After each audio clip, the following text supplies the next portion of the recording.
शांति। 9-12 के ईश्वरीय महावाक्य। मीठे बच्चे, बाबा आए हैं तुम्हें राजयोग सिखलाने। बाबा के सिवाय कोई भी देहधारी तुम्हें राजयोग सिखला नहीं सकता। प्रश्न है, तीव्र भक्ति करने से कौन सी प्राप्ति होती है, कौन सी नहीं होती? जवाब, कोई तीव्र भक्ति करते हैं तो दीदार हो जाता है, बाकी सदगति तो किसी की हो नहीं सकती। वापिस कोई जाता नहीं, बाबा के बिना वापिस कोई ले जा भी नहीं सकता। तुम इस बने बनाए ड्रामा को जानते हो। तुम्हें आत्मा का यथार्थ ज्ञान है। आत्मा ही स्वर्गवासी और नरकवासी बनती है। ओम शांति। मेन पॉइंट्स हैं, मनुष्यों को ना तो आत्मा का यथार्थ ज्ञान है और ना ही परमात्मा को, तो वह मनुष्य ही क्या रहा। सब में 5 विकारों की प्रवेशता है। देह अभिमान में आकर एक दो को काटते रहते हैं। वह विकार है ही दुख देने वाले। कोई मर गया तो दुख हुआ, ये भी कांटा लगा ना। कोई भी मनुष्य को ना आत्मा ना परमात्मा का रियलाइजेशन है। सूरत मनुष्य की सीरत विकारी है, इसलिए कहा जाता रावण संप्रदाय। सारी दुनिया पर रावण का राज्य है। बाकी बाबा समझाते, तुमने सबको 2 बाप का परिचय देना है। एक है हमारा शिव बाबा और दूसरा लौकिक बाप। सबको बताओ शिव बाबा हमारे में दिव्य गुणों की धारणा कराते हैं। हम जब देवता थे तो सर्वगुण संपन्न थे, अब सर्वगुण संपन्न नहीं रहे हैं, इसलिए गाते हैं हम नीच पापी, हमारे में कोई गुण नहीं, बिल्कुल तुच्छ बुद्धि बन गए हैं। जबकि देवताएं तो स्वच्छ बुद्धि थे।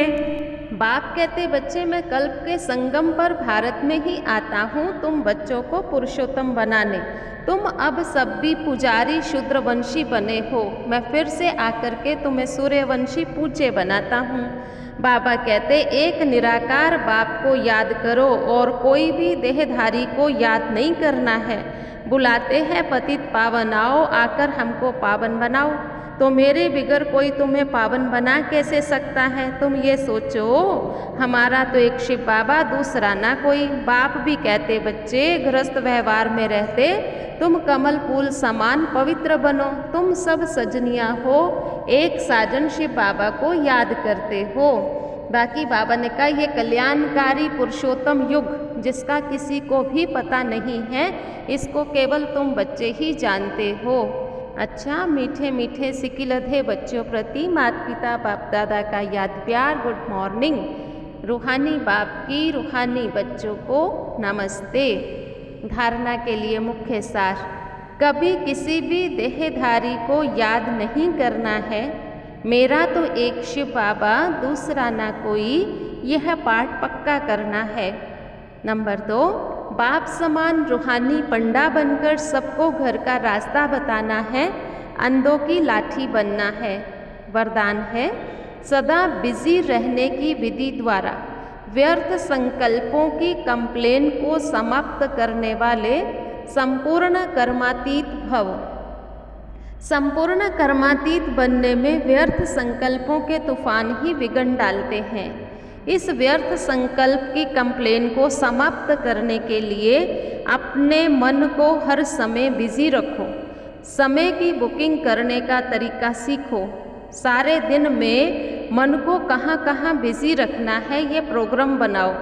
रोज़ अपने मन को 4 बातों में बिजी कर दो। नंबर 1, मिलन यानी रूरेहान। नंबर 2, वर्णन यानी सर्विस। नंबर 3, मगन हो जाना। नंबर 4, लगन। इसमें समय सफल हो जाएगा और व्यर्थ की कंप्लेन खत्म हो जाएंगी। तो 4 बातें कौन सी थी? मिलन यानी रूरेहान, वर्णन यानी सर्विस, मगन यानी बाबा के प्यार में खो जाना, लगन बस उसमें लग गई लगन, अब और कुछ नहीं। इसमें समय सफल होता है। तो ये 4 बातों का ध्यान रखेंगे तो संपूर्ण कर्मातीत बन जाएंगे। स्लोगन है, सफलता को परमात्म बर्थ राइट समझने वाले ही सदा प्रसन्न चित्त रह सकते हैं। आज का स्वमान याद रखेंगे, सफलता मेरा जन्मसिद्ध अधिकार है। ये मुझे स्वयं परमात्मा ने बर्थ राइट दिया है, इसलिए सदा प्रसन्न रहो। ओम शांति।